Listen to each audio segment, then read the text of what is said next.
From being a cash-driven economy to a stage where even your local kirana shop owner is accepting digital payment, India has come a long way. It would be difficult to believe just a few years ago that we would be doing digital transaction even for a payment of rupees 10. And guess what? This is just the beginning of digital transformation in India. Talking about digital transformation, one company that is working towards digital currency is SBI Card. Over the past few weeks, many of you have requested me to create a video on SBI Card. And here I am with SBI Card analysis. It was not long before when SBI Card launched its IPO. In fact, it launched its IPO in March 2020. The IPO was priced at rupees 755. But since then, there was a market crash and the share price of SBI Card fell down to close to 495 rupee. And guess what? Since then, the share price has recovered to almost double price and it is currently trading at level of 980 rupees. Hello everyone, my name is Sahil and this is my Personal Finance Academy where I explain everything about money management in layman's language. As usual, we'll start the analysis of SBI Card by exploring more about the company and its business, its competitive strength and weakness, its future growth prospect, and its financials. We will also do the valuations of the company to analyze whether it is worth investing in the company at current level. So let's get started. Established in 1998, SBI Card is the second largest card issuer in India after HDFC Bank. And it is the largest pure play company in the card business. When I say pure play, I mean that SBI Card is the dedicated credit card company. Normally, this card business is the part of the bank. It is a subsidiary of State Bank of India, which is the largest commercial bank in India. As of September 2020, SBI Bank has got a shareholding of 69.45% in SBI Card. As of today, SBI Card has got more than 1 crore cardholders in India. And after its IPO in March 2020, SBI Card market cap is close to 92,000 crore rupees.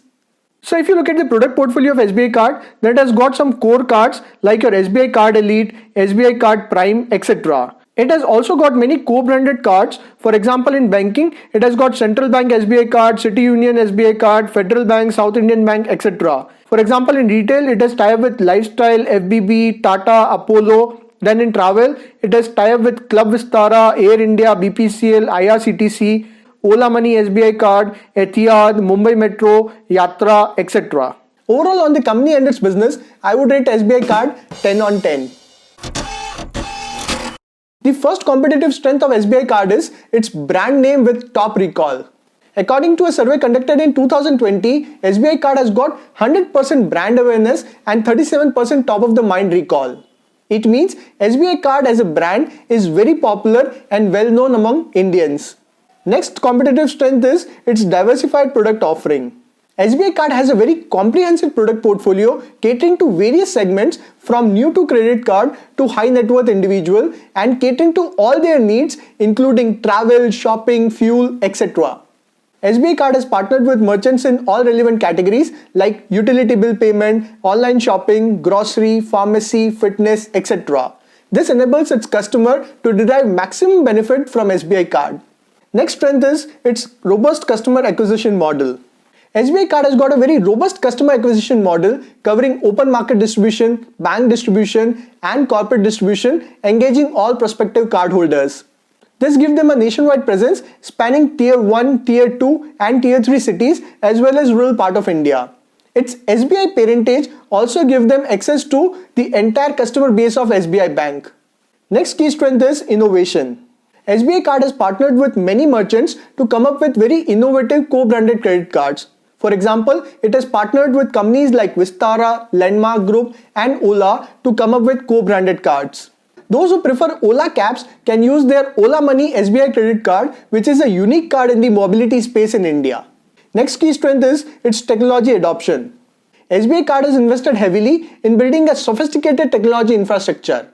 For example, it has employed predictive modeling analytics based on credit card holders' behavior and transaction pattern across the life cycle of their relationship. This basically helps them to do the targeted marketing as well as cross-selling. For example, if they know that there is a credit card holder who is using Vistara Flight, then they can offer the Vistara co-branded credit card. This also helps them in customer satisfaction and high retention. It has also implemented artificial intelligence and automation across its business. For example, in 2020, 56% of its credit card applications were decided with machine without any human intervention. The next strength is agile business. For example, due to COVID-19, there was a lot of disruption in the business. But SBI Card was quick in adapting to the change. For example, they issued e-cards with instant PIN generation. And this was helpful for those who wanted to use the credit card immediately without waiting for the physical card. They also started eKYC and digital signature for contactless onboarding of the customer. If we talk about the competitors, SBI Card has got a strong competition from all the leading banks in India. For example, HDFC Bank is the #1 card issuer in India. Some of the other competitors include ICICI Bank, Kotak Mahindra, Axis Bank, Bank of Baroda, Yes Bank, etc. Talking about the competitors, we cannot forget the UPI payments in India. Started in 2016, UPI payments have become extremely popular in India, and that is also eating away the business of card industry. The UPI transaction in India have increased from 6 million in July 2016 to 2.2 billion transaction by November 2020. Although the UPI payments are mainly used for smaller transaction and the cards are mainly used for larger transaction. Moreover, the UPI payment do not have credit facility just like credit card. Having said this, the UPI payments are still a competition to card companies in India and they are eating away some of the business of card companies. The #1 company in UPI payments in India is Google Pay, followed with PhonePe. Some of the other companies include Amazon Pay, Paytm, and recently WhatsApp has also launched its WhatsApp Pay.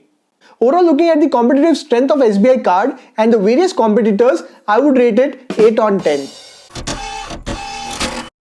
In the short term, COVID-19 has impacted the SBI Card business both positively and negatively. For example, on the one side, there is an increase in the digital spending. On the other side, the overall consumer spending has decreased. Moreover, the biggest threat from COVID-19 has been the deterioration in the asset quality of the company. There are many people who might default from the payments. And it has been visible in the gross NPA, which has been increasing from 2.3% in September 2019 to 4.3% in September 2020. Despite the economic slowdown and unprecedented situation posted by COVID-19, fundamentally the outlook towards the digital payment industry and the growth of credit card business in India remains intact. Let us look at the key drivers in the future growth of the company. The first driver is increasing digitalization. There are many factors that have boosted the digital ecosystem in India. For example, increasing smartphone usage and its penetration, GST, demonetization, the use of UPI payment as well as COVID-19 have resulted in boosting the digital ecosystem in India. Next key driver is rise of e-commerce. E-commerce is a cost-effective business than brick and mortar store and thus offer lucrative deals to attract customers. E-commerce industry has doubled in India in the last 4 years and it is expected to grow at a CAGR of 20 to 25% in the next 5 years. The online spend of SBI Card has increased tremendously from 36.6% in FY17 to 54.6% in September 2020. Next key driver is favorable demography.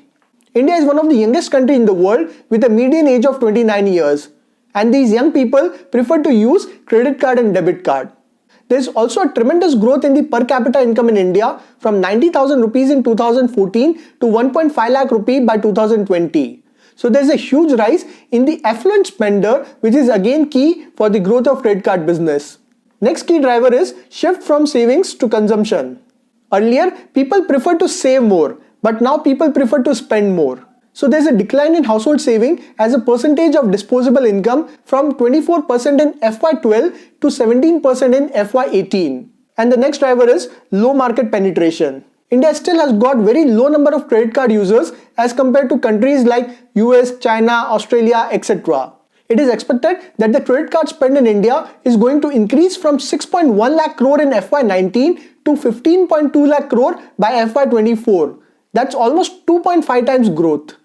In the long term, India's strong macroeconomic performance, together with its large working population, aspirational youth population, rising affluence, rapid urbanization, and an increasing shift from cash transaction to card and digital payment, will continue to propel the growth of India's largely underpenetrated credit card industry. Overall, on the future growth prospect, I would rate it 10 on 10. If you look at the revenue growth of SBI Card, the revenues have grown from 1,438 crore in March 14 to level of 9,281 crore by March 20, and there's a consistent growth in revenue.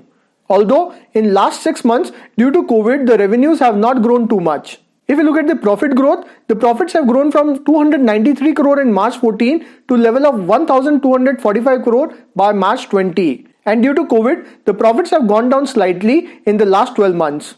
In the last 6 years, the revenue of SBI Card have grown at a CAGR of 36% and the profits have grown at a CAGR of 27%, and that's a phenomenal growth. Hence, on growth ratio, I would rate it 10 on 10. If you look at the profitability ratio, the return on equity has been consistently well above 20% in the last 6 years. But due to COVID, it has fallen down in September 20. If you look at the return on asset, it has been consistent. The return on equity of SBI Card has been well above 20% consistently till March 2020. But due to COVID-19, it has fallen in the first half of FY21. The ROA, which is return on asset, has been consistently well. Overall, on the profitability, I would rate it 9 on 10.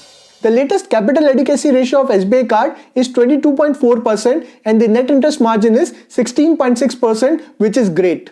If you look at the gross NPA of SBI Card, it has reduced consistently in last 3 years from 2.8% in FY18 to 2% in FY20. But due to COVID, there's a sharp increase in the gross NPA of SBI Card in September 2020, which stood at 4.3%.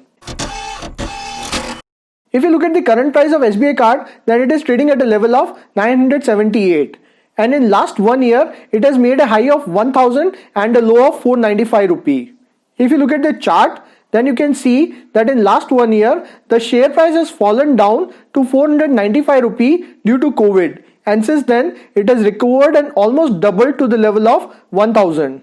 SBI Card is currently trading at a level of 980 rupees. And the PE is around 82 and the PEG ratio is 2.28. When I started analyzing this company last week, it was trading at a level of 850 rupees. And since then, it has increased almost 130 rupees. Since SBI Card is a newly listed public company, there is no historical data to say whether a PE of 82 is high or low. Moreover, it is also the single pure play company which is listed. Hence, there is no direct competitor where you can compare the PE ratio to suggest whether the current PE of SBI Card is high or low. But generally speaking, a PE ratio of 82 is on higher side even for a growth company like SBI Card. Hence, on the valuation, I would rate it 6 on 10. Having said this, the credit card business in India is highly underpenetrated and there's a huge scope of growth for SBI Card. And SBI Card is a fundamentally super strong company. So even though at current levels, SBI Card is looking slightly overvalued, but it is worth investing in the company for the long term. The better strategy here would be to buy periodically or buy on dips. So in this video, we analyze the fundamentals of SBI Card. Do you think it is worth investing in SBI Card? Do let me know your thoughts in the comment box. And guys, there are many great companies in the pipeline for review. So if you don't want to miss any of those analysis, make sure that you subscribe to this channel. And also let me know which company you want me to analyze in the future. I will see you next week.